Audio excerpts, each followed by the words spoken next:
خبر شامل کرتے ہیں پھالیا سے۔ ڈی ایس پی سرکل پھالیا راجہ فخر بشیر نے کہا ہے کہ پھالیا سرکل پولیس نے سی آئی اے پولیس کے ساتھ مل کر کارروائی کر کے بین الاضلاعی نقب زنی کے 3 ملزمان کو سرغنہ سمیت گرفتار کر لیا۔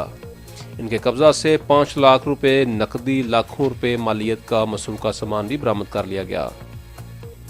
منڈی بہاؤدین ڈی ایس پی پھالیا راجہ فخر بشیر نے ڈی ایس پی سی آئی اے امر شہین گوندل کے ہمراہ پریس کانفرنس کرتے ہوئے کہا ہے کہ سی آئی اے اور پھالیا سرکل پولیس نے مشترکہ طور پر کارروائی کرتے ہوئے بین الاضلاعی نقب زنی کرنے والے گینگ کے 3 کارکنوں کو سرغنہ سمیت گرفتار کر لیا اور گرفتار ملزمان میں جاوید اقبال، محمد عثمان، فیصل الدین شامل ہیں۔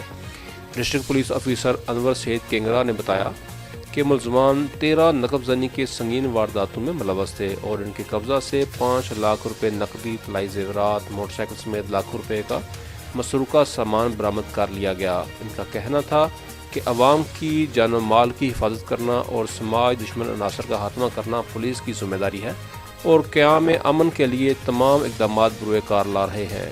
انہوں نے کہا کہ ضلع کی زمین سماج دشمن عناصر کے لیے تنگ کر دی گئی ہے۔ کیمرہ مین ٹیم کے ساتھ رپورٹ محمد شہریار وڑائچ۔